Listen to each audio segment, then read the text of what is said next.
कभी ऑटो चलाया सपनों के उड़ान का सपना पूरा करेंगे। श्रवण कुमार विश्वकर्मा। नमस्कार, मैं श्वेता सिंह और आप देखना शुरू कर चुके हैं द खबर वाला। आइए आज जानते हैं एक नई कहानी जिसने कैसे बदली जिंदगी।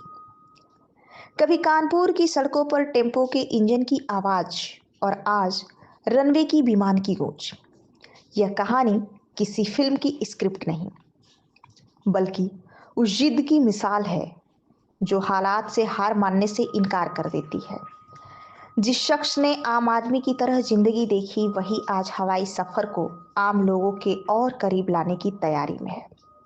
ऐसे में सवाल यह है कि आखिर श्रवण कुमार विश्वकर्मा कौन है और कैसे उन्होंने ऑटो चलाकर खुद की एयरलाइंस शुरू की।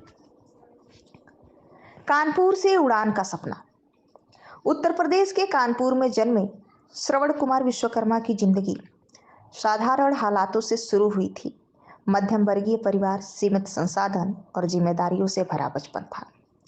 पढ़ाई में ज्यादा मन नहीं लगा और हालात ऐसे बने कि पढ़ाई जल्दी छूट गई। लेकिन यहीं से उनकी असली पाठशाला शुरू हुई जिंदगी की। कानपुर की गलियों में उन्होंने मेहनत का मतलब समझा और आम आदमी की मुश्किलों को बेहद करीब से देखा। टेम्पो और ट्रक से कारोबार की नींव। श्रवण कुमार सिर्फ टेम्पो में सफर करने वाले नहीं रहे, बल्कि उन्होंने खुद टेम्पो चलाया भी है।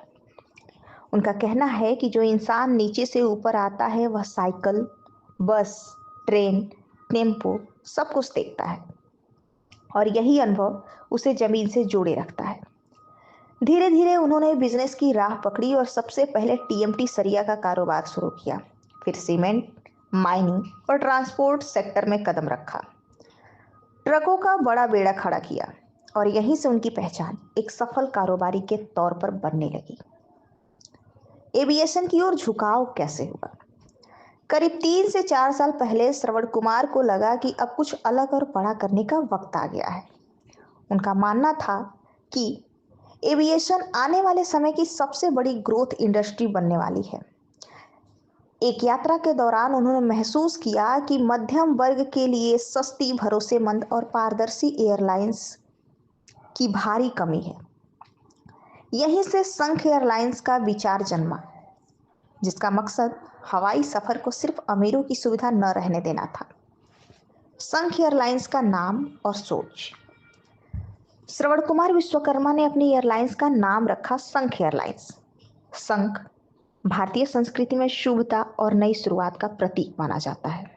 उनका मानना है कि यह एयरलाइंस उत्तर भारत, खासकर उत्तर प्रदेश के लोगों के लिए नई संभावनाओं का द्वार खोलेगी। उन्होंने करीब 26 महीने पहले यूपी की पहली निजी एयरलाइंस के तौर पर संघ एयरलाइंस को इंट्रोड्यूस किया और लगातार नियामकीय प्रक्रियाओं को पूरा किया। सरकारी मंजूरी और बड़ा मोड़। गुरुवार 24 दिसंबर को संघ एयरलाइंस को नागरिक उड्डयन मंत्रालय से नो ऑब्जेक्शन सर्टिफिकेट मिला। संघ एयरलाइंस के साथ साथ अल हिंद एयर और फ्लाई एक्सप्रेस को भी एनओसी जारी की गई।